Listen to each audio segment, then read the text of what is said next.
p-n junction diode.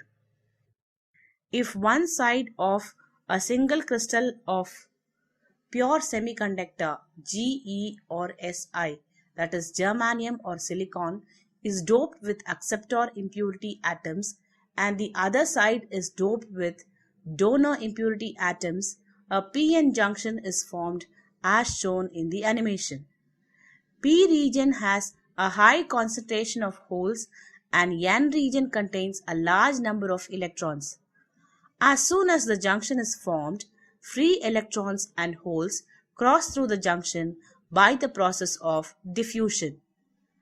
During this process, the electrons crossing the junction from N region into the P region recombine with the holes in the P region very close to the junction.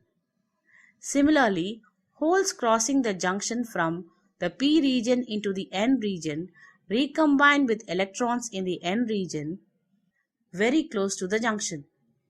Thus, a region is formed which does not have any mobile charges very close to the junction. This region is called depletion region. In this region, on the left side of the junction, the acceptor atoms become negative ions and on the right side of the junction, the donor atoms become positive ions. An electric field is set up between the donor and the acceptor ions in the depletion region. The potential at the N side is higher than the potential at P side. Therefore, electrons in the N side are prevented to go to the lower potential of P side. Similarly, holes in the P side find themselves at a lower potential and we are prevented to cross the N side. Thus, there is a barrier at the junction which opposes the movement of the majority charge carriers.